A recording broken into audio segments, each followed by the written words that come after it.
Welcome into the CHGO Blackhawks Podcast. Happy Hump Day, or should we call it Happy Jumping Day? Because of Darren Pang, huh? You stayed up all night last night thinking of that one. Yeah. You know what? I'm just going to go home now. Sorry, everybody. Yeah. You want to restart the show and just let these two do it? I think that's a good start. Just walk off set. That's always a good look.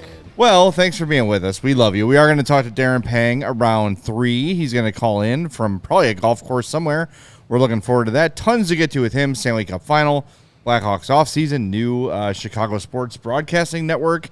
So a ton to get to with Darren Pang, but we're going to start with some around the league news, which is starting to percolate quick. Before we do that, make sure you smash the like button for us, as 22 of you have already done. That's great. We appreciate that.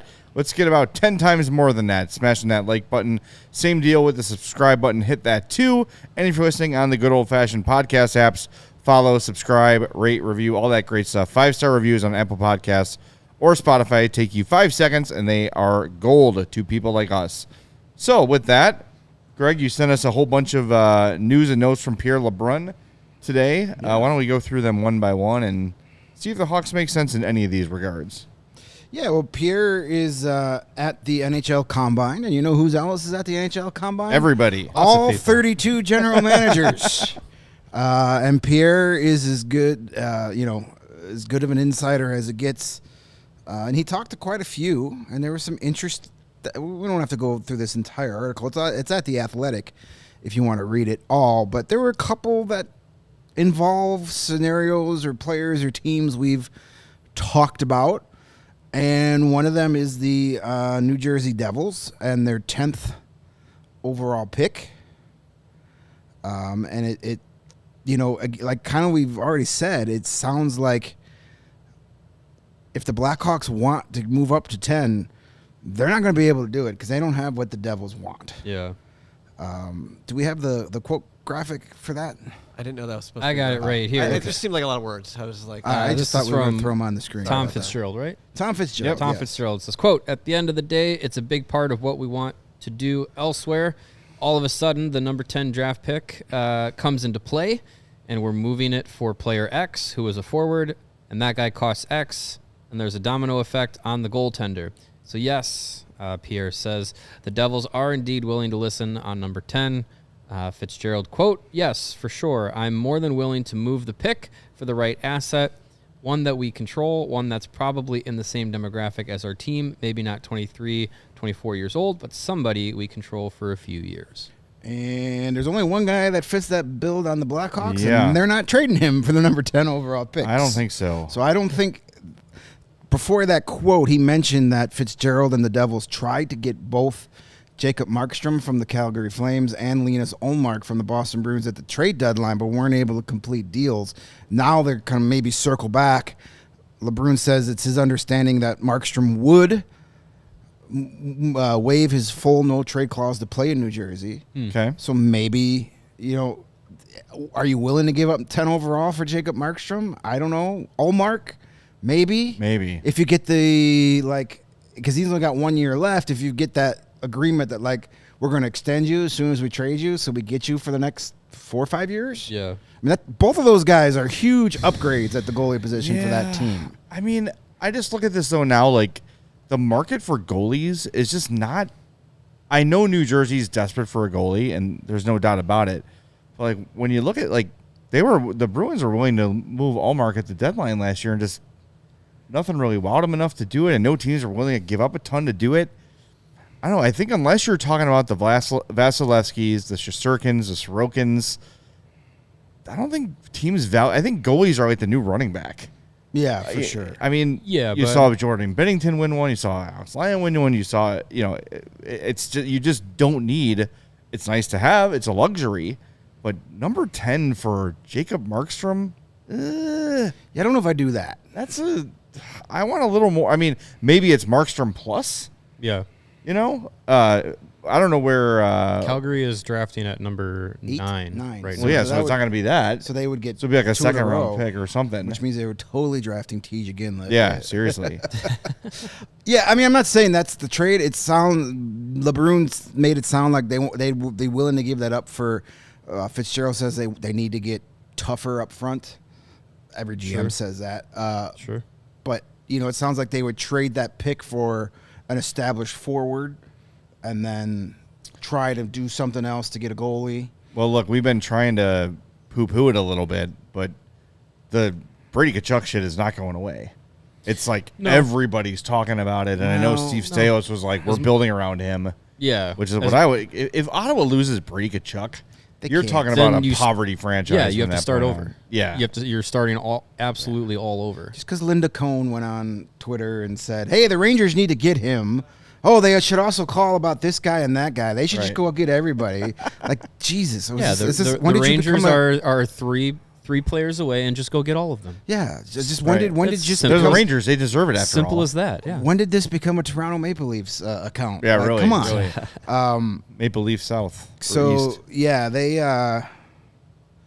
it'd be interesting to see. That is not Tom Fitzgerald saying we are for sure trading out of number 10. That is, if you come with me something good of something we If it need, makes sense, yeah. we'll make that trade. Well, Otherwise, we're fine I- taking a top 10. Look, I also think we're looking at what we're doing is we're looking at what has been rumored is available. There's a lot of things that weren't on anyone's radar. I mean, even if you just look at the Hawks with Perry and with Foligno and Hall, like we talked about Taylor Hall a little bit making sense as boss had to move money. I predicted it. But when you've got the 10th pick, Predicted Perry. there's a lot of teams that aren't really very good that have players that are solid that can help in the top, in a toughen up a team like New Jersey and it doesn't have to be just Zegras or Marner or whoever the name might be on the market. The whole league is available for 10, save for a handful of guys. So I think the Devils have a lot of options, and worst case scenario is they draft number 10. yeah, It's still pretty good. You're Yeah, pretty so you're content adding with a that. top 10 player Yeah. to a team that's really good, despite what happened last season. I think the Devils are closer to that team that, made it to the second round last season than they were to the team that missed the agree. playoffs this year. Yeah. Losing Jack Hughes for a period of time, having subpar goaltending, it killed them. I think they'll be back in the playoffs next year, especially if they make a move to improve their goaltending. But yeah, I mean, it's a good scenario. It's a good position to be in if you're the Devils. We're like, hey, we got this pick that's worth something, and we could trade it to get something that helps us right now, or we could use the pick and get us something that helps us in 2 to 3 years and keep our window open. I mean, the lesson to be learned, though, from the Blackhawks and other teams is, like, you got to keep restocking. And while the Devils haven't won anything and they're probably feeling a little bit of urgency to do so, you've got Jack Hughes for a long time. Yeah, you've got a lot of young guys They're still in place. relatively young. Yeah. Their core is young. The Hughes brothers, Heischer's not old by any means. Right. But they might be at the point where they think they need their Marian Hossa. And if they need to give up 10 overall to get their Marian Hossa, do it. Hawks would have done that. I would have had no problem with the Me Hawks neither. picking up. So I think they feel they're at that point where we're just one stud forward away from really doing something here. And they might not be wrong. It'll be I interesting. mean, they're investing. Timo Meyer got a big contract. Jack Hughes, Jesper Bratt, Heischer, Andre Palat's got 3 more years under contract. Siegenthaler and John Marino under contract for at least 3 more years each. Yeah, like you said, like Luke Hughes is there too. Yeah, I mean, you get a team that's maybe 1 or 2 solid pieces away, and you get a goaltender that you can count on for a number of years as like a bona fide starter. Devils are right there. So yeah. While drafting 10 is wonderful and helps keep the prospect system, full. They're in a position where they're ready to go. So if they are met with the right trade package that involves a top end goaltender, like it's a good move for the Devils. Yeah, I agree. Too bad Connor Hellebuck's not out there. I predicted he was going to end up in New Jersey. Sure felt that way. And then you know what happened? The Winnipeg Jets said, "Oh God, if we lose him, and we lose Scheifele, we're screwed, and we're going to go out of business." So that's very. I don't think Ottawa's going to go out of business. But my point being, like, they kind of can't trade Brady Tkachuk unless it's going to help them in the short and long term. You've got a new owner. You've got new everything out there. You gotta build around him and Stützle, and Sanderson. Those are your guys. Yeah. Build around them. Yep. And one of the other, LeBrun talked to Brad Treliving, the general manager of the Maple Leafs. Of course, the Mitch Marner situation was talked, and this is kind of the summary of the discussion he had, according to Pierre, is reading between the lines, all options on Marner remain on the table. 1, he stays in Toronto, plays out his contract next season. 2, the Leafs look to extend him eventually. And 3, Toronto gets a trade offer. It makes too much sense and brings it to Marner's camp. No team would trade for Marner without an extension in place. But he also added that, a lot of people are starting to think that Marner's playing next year in Toronto. And if that's the case, there's no need to trade for him. You can just get him for money and only money next summer. That a lot of money, but somebody earlier in the chat, I think it was our Captain American, but said trade Seth Jones for Marner and retain 50% of Jones. So you're going to pay $17 million for Mitch Marner? Thank God you're not the GM of this team. No, we're not doing that because that's $11 million for Marner and then another $4.5 retain. So you're talking $16 million for Mitch Marner. Yeah, thank God. No. You're not the GM because that's bad. Yeah. Look, Mitch Marner makes the Hawks better, but losing Seth Jones makes the Hawks bad defensively. So, yeah, I think these – I don't know. As much as we like to pipe dream about some of these big names coming here, Mitch Marner is going to want to go somewhere where they're going to probably compete, be ready to win. Hawks aren't quite there yet. Now, again, like we talked about yesterday, you could convince guys and say, look, you come here, people are going to love you. You're going to be able to go out to dinner, eat at a restaurant, not worry about getting mobbed by anybody. Yeah, you're not going to have the press. Yeah, not up your ass every day, writing things, guessing what you're taking every, body language you make on the bench and turning it into something like it's not going to happen here. I'll start doing it. Thanks. Take one for the team. He sighed really hard after missing that shot. He wants to be traded. Let's Zapruder body film language watch this bench. I could see you doing that. That could be an angle for you. Yeah, I'll start being Toronto media. Make him feel like he's at home. There you go. Yeah. I just can't imagine them just letting him walk for nothing. That would be the biggest that the Leafs could take in this situation is letting it play out to where he hits free agency and you run it back next year with everybody around and if likely you get the same results and might get Marner's gone. Maybe you get more value for him at the deadline, but if the Leafs are in a position they're in like they were this year, you're not going to trade Mitch Marner at the deadline. You would need to keep him. Here's the thing. Leafs obviously don't want to let him go for nothing. Mitch Marner has all the control. That's true. He can say, I don't want to be traded and walk away for nothing. And the Leafs can do nothing about that. Mm-hmm. And that's their fault for signing him to a complete no movement deal. I don't know. That seems like a big domino, but it sounds like it's going to stretch out for a little bit here. So we'll see. Yeah, I feel that there is no way he's not in the Maple Leafs opening night lineup. Interesting. It just feels like he doesn't want to go anywhere. Yeah, the longer that this is going to play out into the summer, the more it's going to feel like it's going to play into the season and it's going to get messy. I mean, you would think a deal like that would have to be done by July 1st. So teams know, hey, like there's a lot of teams that are going to attack free agency, sign guys, and then be like, also we're about to acquire Mitch Marner. Right. That you have to kind of have that answer before you hit the open market on July 1st. So draft, maybe a little bit before the draft, if it's going to happen, that's probably when it will happen. So we'll see. I'm fascinated with that. We got a couple more to go over here in a second, but first we want to remind everybody if you're looking to go to a Major League Baseball game, and right now we've got the Crosstown Series happening. Yeah. Round 1 goes to the Northsiders. We'll see what happens today. Get your tickets at Game Time, and authorized ticket marketplace for Major League Baseball. Makes it getting your tickets faster and easier. Prices on Game Time are actually going down the closer it gets to first pitch. How about that? So maybe not for a game like Chicago. You might not get that immediate drop for your standard weeknight game against Detroit. Watch for those last-minute deals, the all-in prices, and, of course, those views from your seat. If you're a Southsider coming to the North Side for the game, maybe you don't know about the obstructed view seats at the National Landmark, and you want to know, is there a pole in front of me? Mm-hmm. And I'm not talking about me. I mean an actual pole.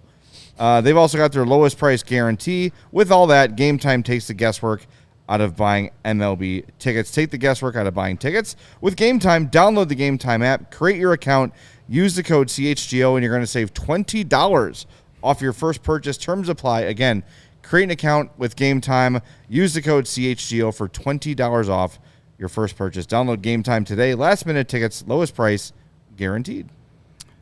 And talking about taking the guesswork out of things. Yeah.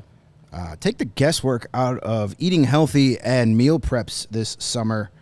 You know, this is a time of year I think a lot of people in the hockey world try to get back in routines and eat better and do things. Well, part of the biggest problem with eating right is the time and the effort that goes into it. You got to go shopping. You got to bring it home. You got to cook it. It's very expensive and time consuming. That's why most people don't do it. Well, Factor makes it so much easier to do all those things with their meal kits. Fuel up with Factor's no prep, no mess meals. Meet your wellness goals in time for summer thanks to the menu of chef-crafted meals with options like Calorie Smart, Protein Plus, and Keto. Factor's fresh, never frozen meals are dietitian approved and ready to eat in just 2 minutes. So no matter how busy you are, you'll always have time to enjoy nutritious, great tasting meals. They've got tons of great offers from breakfast to lunch to dinner to smoothies to desserts. They got you covered. And the best part is you make your choices and they send it right to your door in a coolered, refrigerated pack. You throw them in your fridge when you're ready to eat. It's the perfect portions. You're going to get all the nutrition you need. So head to factormeals.com/CHGOHawks50. Then use that same code CHGOHawks50 to get 50% off your first box plus 20% off next month. That's CHGOHawks50 at factormeals.com/CHGOHawks50 to get 50% off your first box and 20% off your next month when your subscription is active. That's a hell of a deal. That's a great deal. I see a bunch of dollar super chats rolling in, so apparently the Patrick Kane conversation is continuing. Yeah, there's always one. All right, thank you. Yeah. Thanks, BJD, for it's like Spider-Man. Everyone gets one. Yeah, thank you. Love it. Do we need to make our Patrick Kane statement? No. Okay. No, it's been made too many times. I'm tired. Speaking of a guy I'm tired of talking about coming to the Blackhawks. I'm going to guess you're going to say Trevor Zegras. It is Trevor Zegras. And Pierre LeBrun talked to Pat Verbeek, Ducks general manager, and John Gibson apparently is on the market. No surprise there. He's disgruntled. And he mentioned Trevor Zegras. And finally, Trevor Zegras' trade chatter has resurfaced. Verbeek would not comment on that, but other league sources suggest the Ducks are listening on him and would consider moving him in the right deal. They're obviously deeper up front, which is why they can afford to move him. Listening to trade offers and deciding to pull the trigger are two different things. I would say TBD on that one. Here's an interesting thought. John Gibson to New Jersey for the number 10 pick? No. Anaheim gets 3 and 10? That feels like a lot for John Gibson. I would fire Tom Fitzgerald. Like, if he came to me and said, I need approval for John Gibson, who hasn't done shit in a long time. I know he's played for a bad team, and he's had health issues. You want 10 overall for him?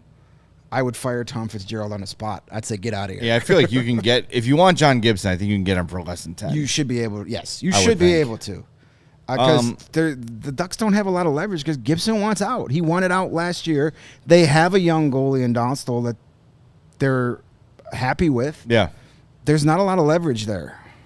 Well, the Zegras thing, look, I think that anytime you have a guy like that who's a little bit polarizing because he's not your typical hockey robot. He's got some personality. He's got some swag. How dare he? He has a down year, and everyone's like, this guy suddenly sucks. 2 years ago, he was considered one of the most electrifying players in the game. Mm-hmm.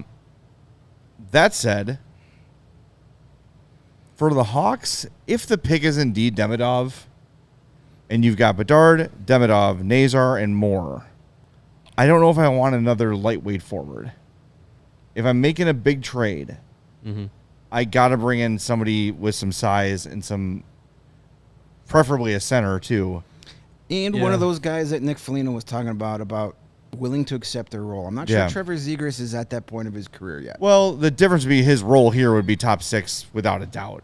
Yeah. So he'd be able to play with a guy like Bedard and thrive, but when you're looking at what you're trying to do to build out a team, as Greg says, rather than filling a roster, like there's some types of players that this team needs and some that they already have enough of, like you're saying. Like I think as much as, Zegras or even Marner too, like those kinds of players, pairing them with Bedard is going to put up a lot of points, going to win a lot of regular season games. When you get to the postseason, like there's a different style of hockey that is played. Look at the two teams that are still standing here and what they have up front, especially in their forwards group. And like Zegras, if he's part of a group that has a lot of those kinds of players, can be very effective.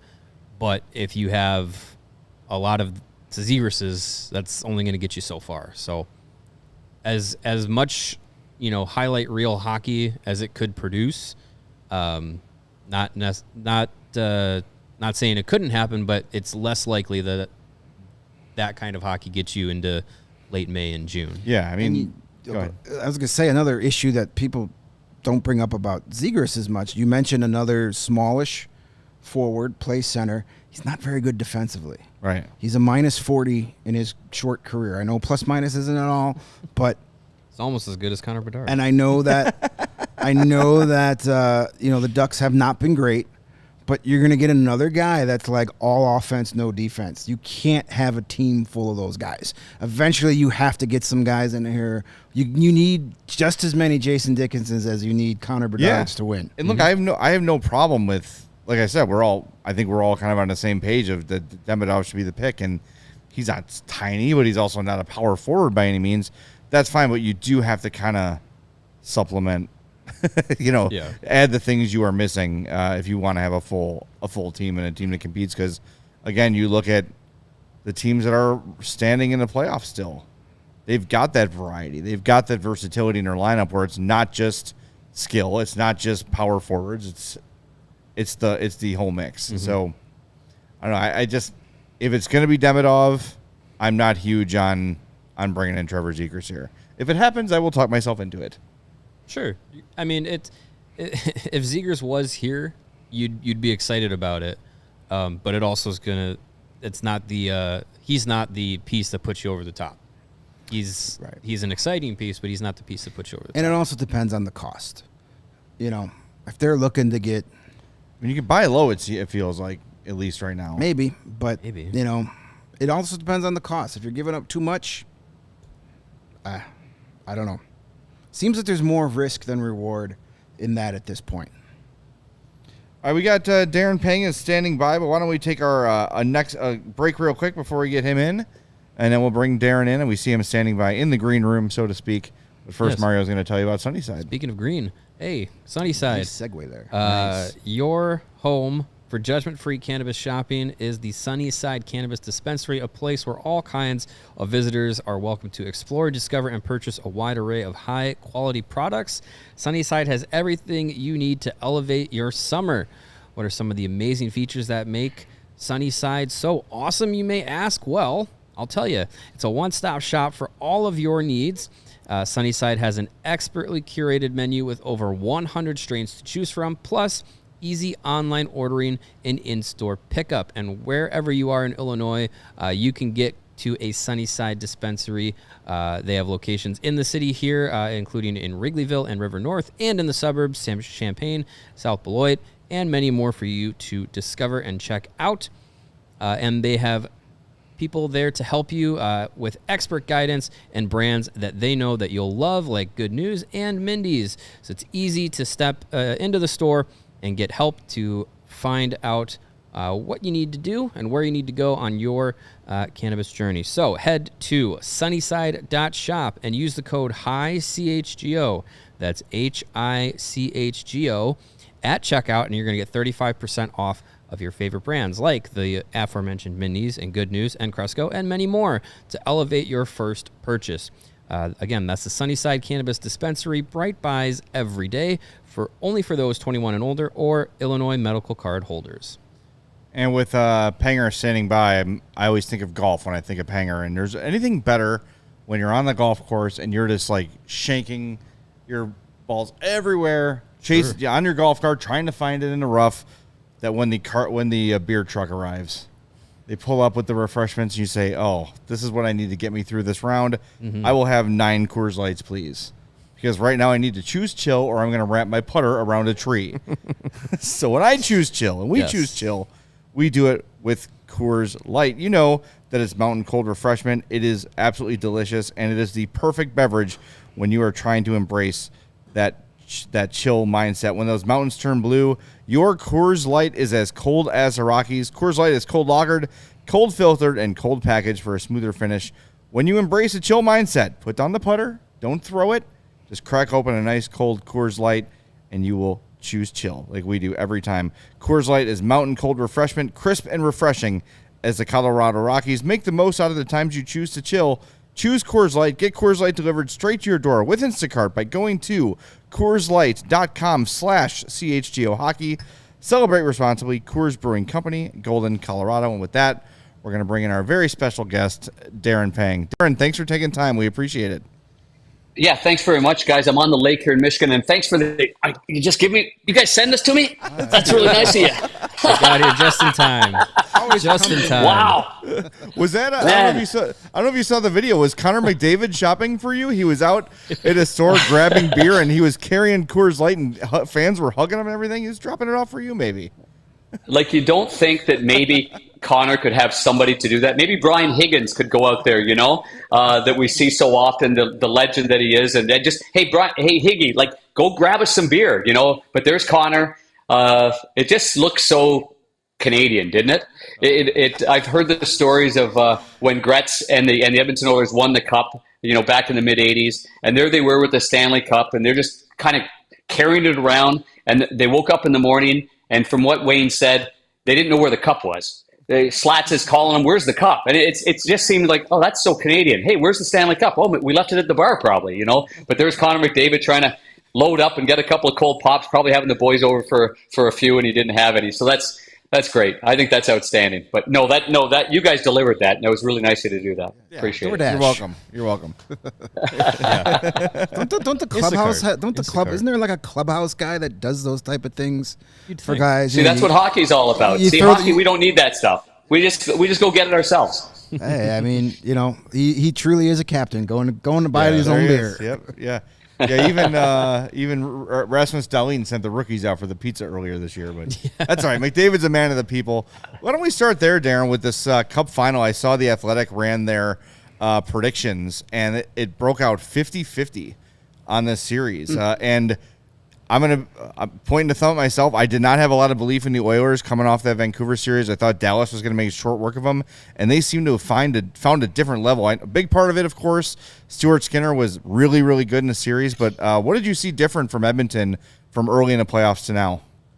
I think like any other team, either the light bulb goes on or it stays off. I mean, you either are in that locker room and you say to each other, we have got to defend better. And as I mentioned before with Gretzky and that group, even those Edmonton Oilers that scored 1 million goals, they could still shut her down and win a close hockey game. So to me, that's what it was. I thought they defended better. I thought they got the puck out of their zone a little bit quicker. I think their position in their own zone was better for Skinner.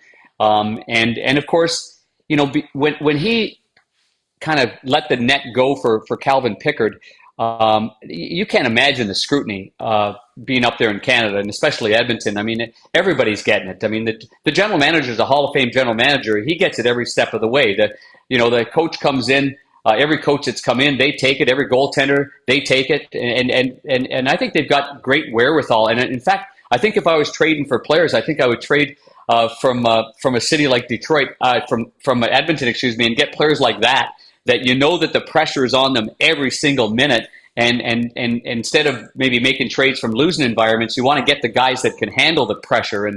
And certainly that's one thing that they did really well. And yeah, let's face it, Skinner had a little time out there. And when he came back, he showed them that he was ready to go. And I like some of the answers that their veterans gave. I don't know if you remember, but like during it all, especially Connor McDavid or Draisaitl, they get asked such cynical, negative questions all the time. And, the reporters are just trying to dig in. Do you believe in your goalie? Of course we believe in our goalie. Do you believe in Darnell Nurse, who took it on the chin as well for several games? And, they all stepped out and said, yeah, he's our teammate.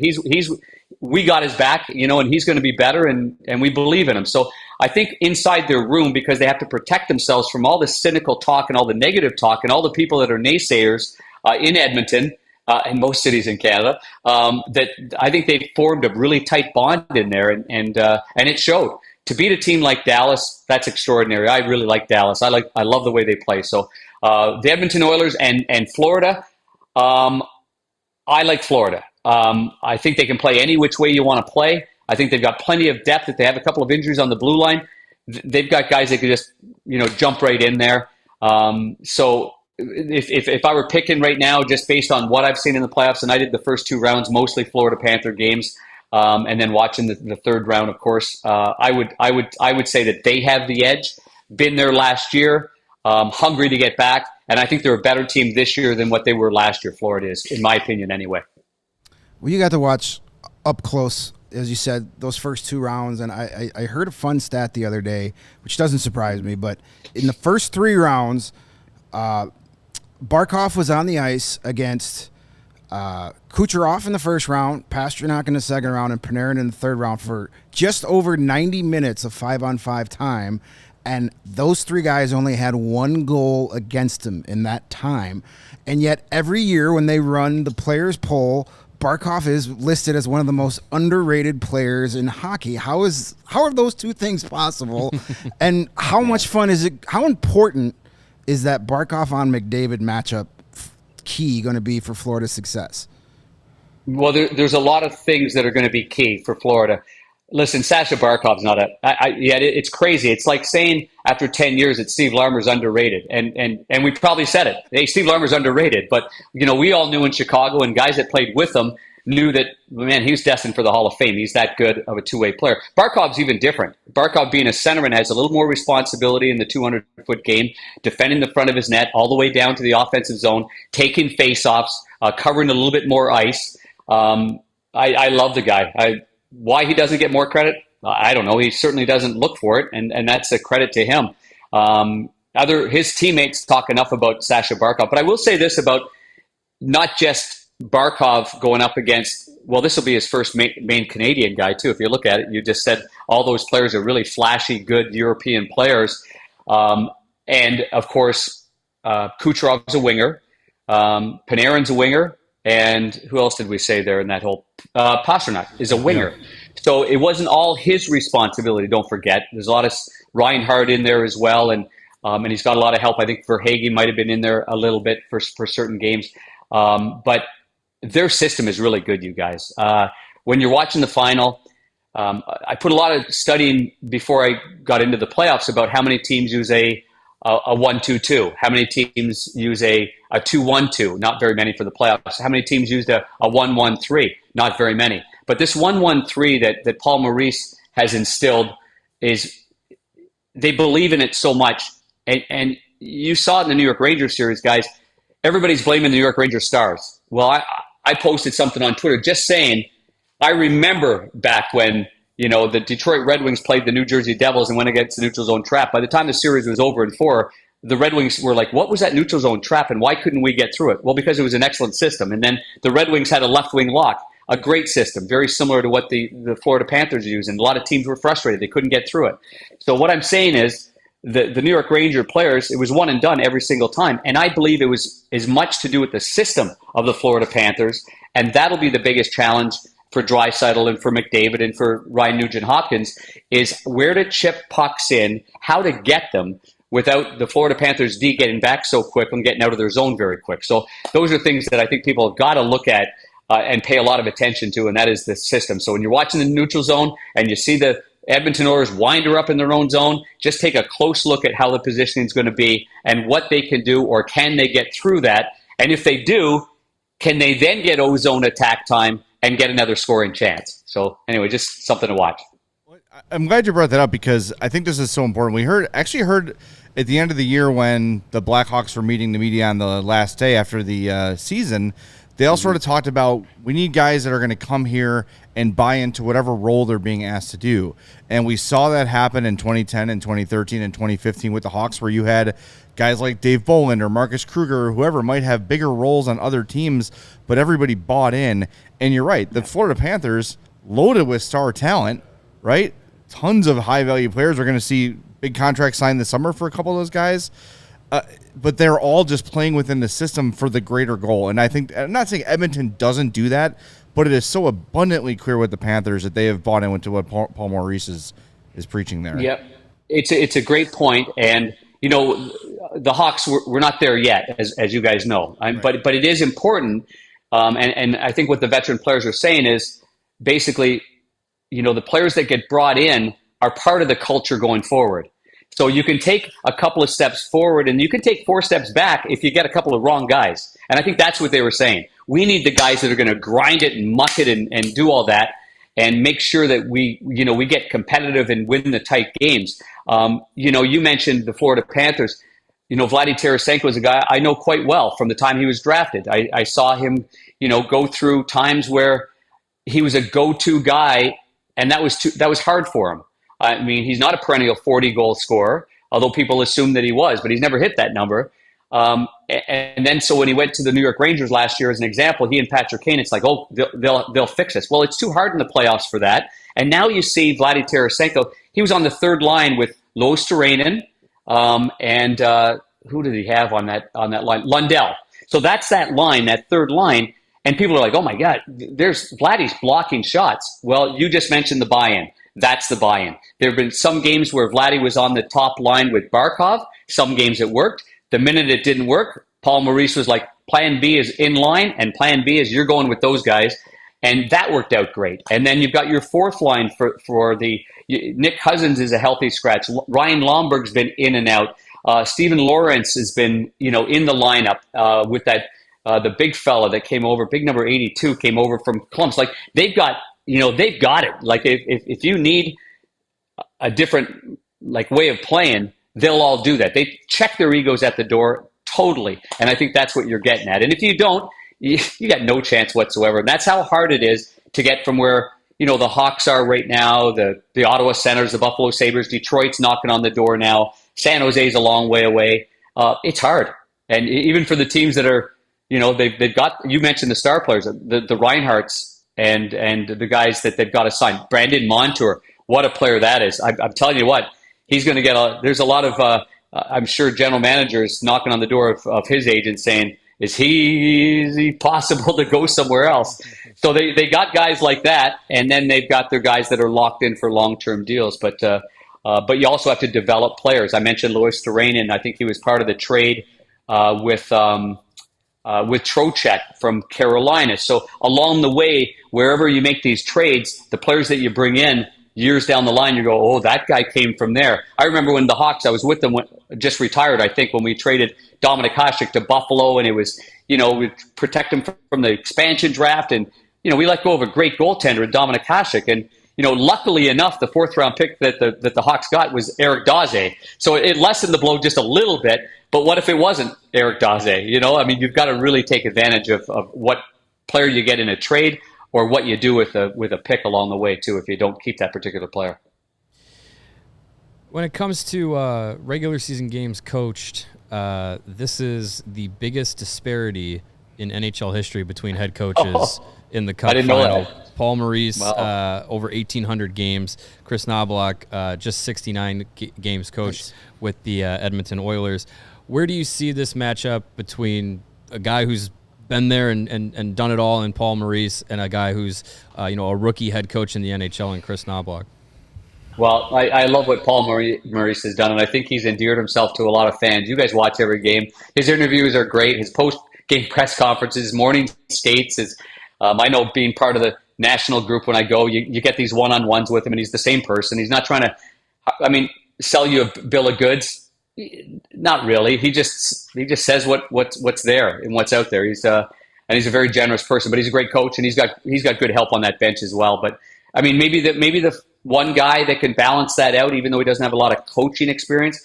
But I really believe that Paul Coffey's done a great job of just really, like, whether it's inside the locker room, in the coach's office. I think when everybody gets really excited, and you probably saw it even when they won the Western Conference, the Clarence Campbell trophy. Did you see him in the picture by any chance? I was paying attention to Koff because I've known him for years, but I was like, he's off to the side, and I'll show you what he looked like this.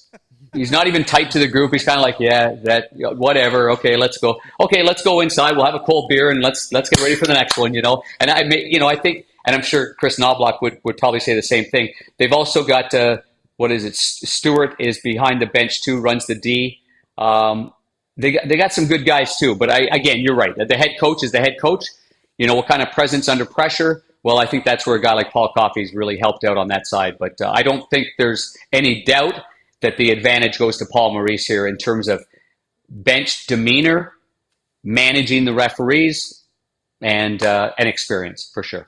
Another, I guess not a first, but this is also the longest distance between two locations for a Cup final. I just Googled it, and the internet never lies. It really? It says it's an 8-hour flight between Edmonton and Miami. Oh, gosh. What kind of a role is travel going to play in this series? This is, again, the farthest distance between two opponents in a Cup final. What kind of a role is that going to play? Hey, while you're on that almighty internet thing, how far was Las Vegas to there? That's a good idea. Good question. So it says it says it was it's an 8-hour flight to Edmonton. Miami to Vegas is about five hours. Oh, okay. Yeah. Because that was TNT had the final last year, so I was there for it, and there was, there's some tough ones right there. But in the final, there are I think 2 times. Do they not have 2 days off? Yeah. An extra day for travel. Yeah. Yeah, so that wouldn't be bad. I managed to get in golf on off days every time, so I wasn't too exhausted. Shocking. We can't believe that. Really? Oh my goodness. But I think that I remember doing Tampa Bay. This is back in the ABC ESPN days. Our final was Calgary and Tampa Bay, and that was a kicker too, boy. Because you were. It wore on you, but yet it was a 7-game series, and it went down to the very, very end. And so I think when you're in it like this, the one thing that selfishly that I would like last year in the final that we had at TNT, Tkachuk got hurt. Florida kind of lost. They lost their gas. Bobrovsky lost it. They just didn't have it at the very end, so it didn't make for a very competitive or compelling, really final way to end the series. But these two teams are both healthy, and they both have some depth. So I think this is going to be a heck of a final, and I hope that people really get to know Draisaitl and Connor McDavid, and hopefully Skinner plays well, but you've got some really good players on the Edmonton Oilers side, and I think a lot of American fans, other than Connor McDavid, they don't get to see them enough. I hope they get a chance to really appreciate how good this team is and what they've gone through more than anything else. They get beat up and criticized, and now here they are in the final. So I always cheer for that kind of moment too. Like, it wasn't an easy path for them. How much do you buy into the chatter that Connor McDavid needs to win a Stanley Cup to be considered one of the all-time greats? I think, sure, it helps, but just watch the guy play. Watch that goal he scored against Dallas in the last game and tell me he's not one of the all-time greats, Cup or not. But do you think that solidifies his legacy if he can get the job done? Well, I think it always does. Fair or unfair, there's been many great players that never won a Stanley Cup. There's been many players that got to Game 7s and lost, but they still are great players and recognized as great players. But winning it all and hoisting the Stanley Cup and being the captain of a franchise, let alone a Canadian franchise, following the footsteps of the great players that have ever played for the Edmonton Oilers. It'd be a remarkable achievement that puts him even higher up. I mean, I think if you go through your whole career and you're a great player that doesn't win it, you're still a great player, but you just don't have that legacy of a champion. Even though you might be a champion, but you just haven't won it all. I've got many friends of mine that it took them a long time to win Stanley Cups, and I watched every step of the way, and it was hard watching them lose and lose and lose, and the criticism got greater and greater, and the pressure got greater. You guys know I'm a great golf fan, so every 5 years it'd say, "Oh, he's the greatest player that's never won a major tournament," and it's like, "Oh, here we go again." It's exhausting for the players. The media scrutiny is tough, especially when you're in Canada. But some guys it takes 14 years. Some guys, Ray Bourque took 22 years, and on a team that he asked to be traded from the Boston Bruins and didn't win it in his first year with Colorado, but won it in his second year and then retired. So would he have been a great player anyway and a Hall of Famer? Of course he would have been, but he got a chance to be with all the greats and lifting the Stanley Cup. And that's why you probably think back at even 2010, how young Patrick Kane was and Jonathan Toews was, and you even go back to the younger players that you mentioned, even the Shaws, and they brought in Haas, but Corey Crawford spent 5 years in the minors, but like they hit it pretty early. Like that's not that normal to do that. So Dave Andrechuk's another great example. Played how many years did he play? 22 years. What did he win in his last year with the Tampa Bay Lightning as the captain? So another good example of these guys that grind it out. And there was Jerome McGinley that year, a Hall of Famer. He got right to the final, Game 7, and didn't win it. You imagine how crushing that would be on a player like that who leaves the game as a great player. Yeah, that's a tough way to go. And Joe Pavelski looks like he's calling it a career. Yeah. Same way. And I think, what if Jeremy Roenick had won a Stanley Cup? What would that mean for his Hall of Fame? There's so many we can go through. Yeah. But let's go local here. We alluded to it a little bit earlier on. And as the season was ending, Kyle Davidson met the media and said that finishes like the last couple of years are no longer acceptable and they have to take a step. So when you heard that, what did you make of it? What did you think Kyle was saying in terms of additions this offseason? Do you think they'll be active in free agency trades, or is it more about just expecting more from who's here?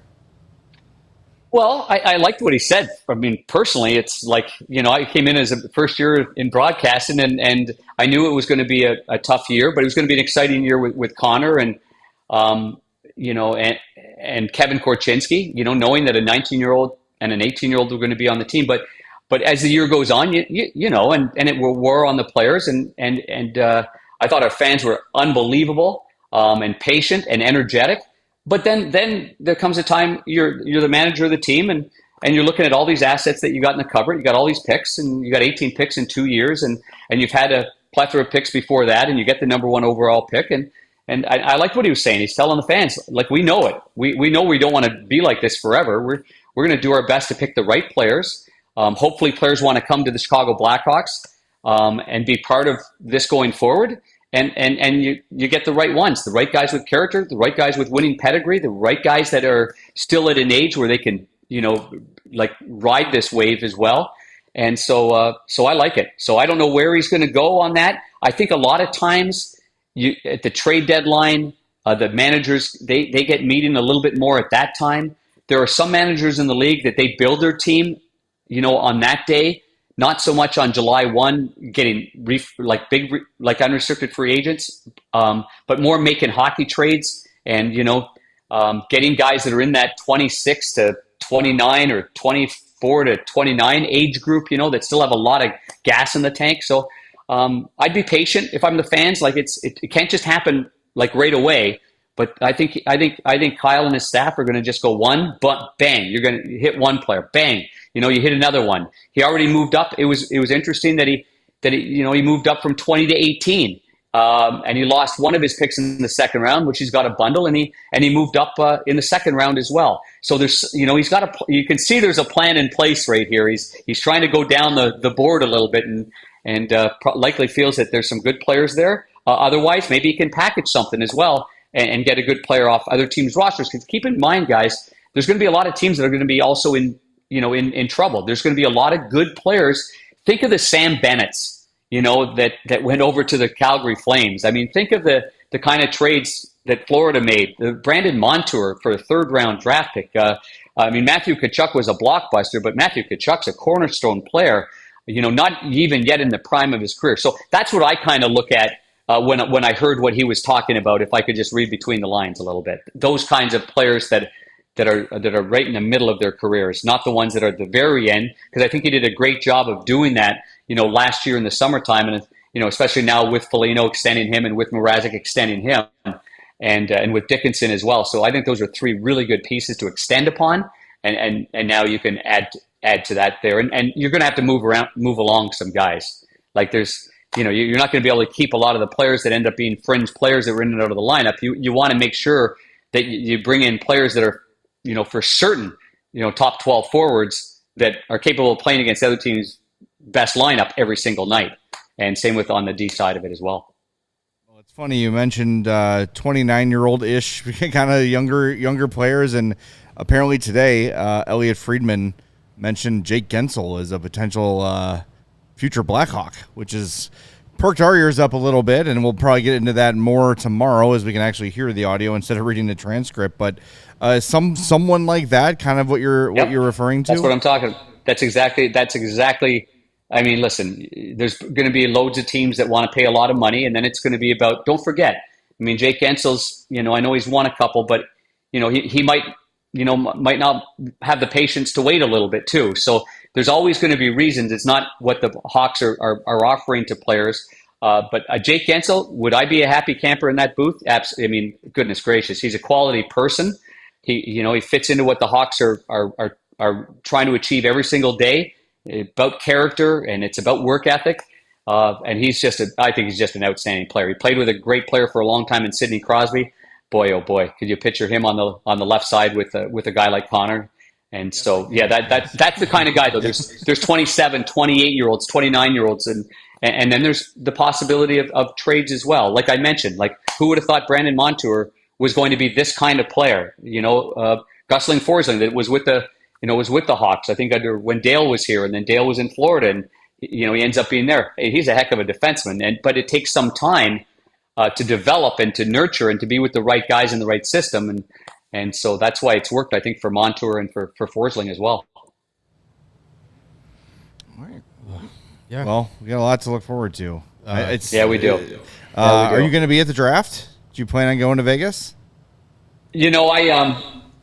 I was only going to go if U2 was there, but now I'm not going to go anymore because he's not there. They're not there. No, us three will be there. It's kind of the same. Are you going to be there? Yeah, well, good for you guys. Yeah. Hey, by the way, hats off to Barry Trotz and Andrew Burnett for doing that. I think they called it, if I don't mind saying, the FU2 tour or whatever they called it when they canceled that tour, and then the players all of a sudden got points in 18 straight games. I mean, that was managing right there. But no, I'm not going to be at the draft. There's a lot of stuff going on moving forward, so I'm looking forward to that like everything else. But I won't be at the draft in Vegas. No, have fun, you guys. Stay out of trouble. Not enough golf courses in Vegas. Not enough golf courses. Oh, come on, there's golf courses. Well, Let me see. I'll show you. I'll show you first. Oh, Okay? nice. See if I can. You're getting a tour. Let me see if I can see my. There's my. That's what we're keeping you from. There's my putting green. There we go, buddy. Yeah. Can't imagine why you want to spend the summers up there instead of here in Chicago. Yeah, right. I've only read about greens in books. I've seen them, and I've never hit one. Well, let's get your thoughts on the draft. Before we spring, everyone's chiming in on the number 2 pick. Maybe you don't want to get specific, which I understand, but a lot of the conversation is Demidov, Levshunov, and to a lesser extent, Caden Lidstrom. What are you thinking heading into the draft here? That's really interesting. I went to the Memorial Cup, a game. I went and saw London and Saginaw. It's only a couple of hours away from my place in Michigan, and I was watching Zane Parekh. I think I said that right. Is that Parekh? Yeah. Right-handed defenseman. That's he's not fully mature. He's got good hands, and he's going to go somewhere. I imagine. I don't know, between 8 and 15, or maybe earlier, or maybe later. I saw Dickinson. As well in this, and big defenseman, skates well. I sent a note to Kyle, and I said I'd be a rotten scout, and I said I'm not impressed by anybody, and I don't mean that I wasn't impressed by these guys, but I was you're watching junior hockey, and I'm like, I don't know.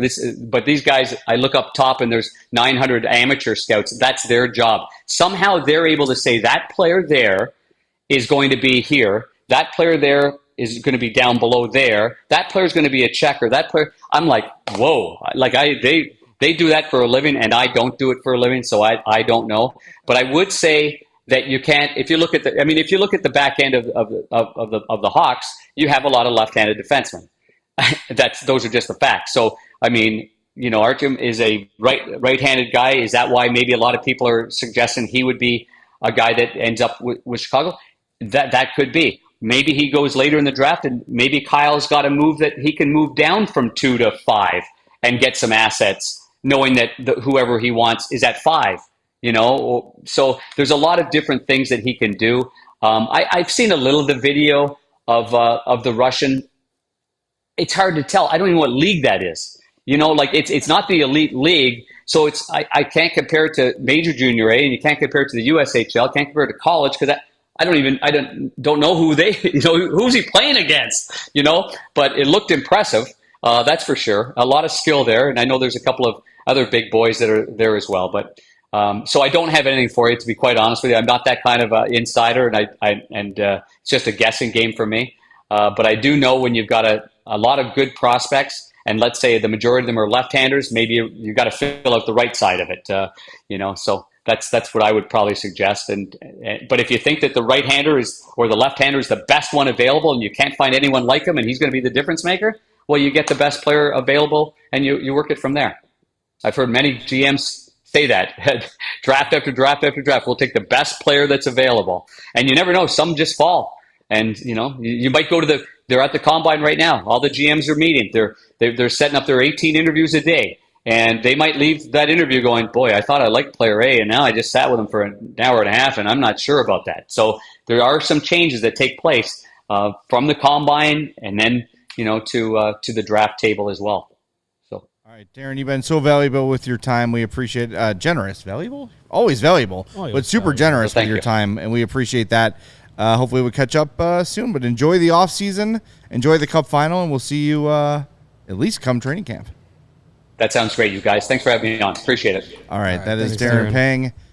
He's right now back on the golf course. Yeah. Took some time off for us and got right back Immediately back. It's always great to have Darren on. We appreciate him. So, yeah, I think somebody in the chat alerted me to this, that on the Jeff Merrick podcast today, the conversation was about Jake Gensel. Merrick predicted Gensel goes to San Jose. Elliot Friedman predicted Jake Gensel comes to Chicago. I mean, that's not cup chasing. Yeah, interesting that he's going the opposite of trying to maximize his championship window. I'm reading the transcript from Apple Podcasts, and again, we'll get the audio and play it for you tomorrow. Because of the proximity where Gensel lives is why Friedman is saying Chicago. He's from Nebraska. Does that matter? So I don't know. But You have to go play Jeff for Merrick said, team. is there some education Chicago, behind this Nebraska. prediction? It's closest. And Friedman said, I mean, there's a little bit. I don't think it's impossible based on, what I'm hearing out there. But I don't want anyone to think I'm saying this is a done deal or anything like that. But it doesn't sound like it's just a guess. Yeah. It sounds like there is a little bit of knowledge behind that educated guess. There is money available in Chicago, and Jay Gensel has earned a lot of it this year. And then what he did in the postseason, what he did, in his career, he's right in that range of 28, 29 years old.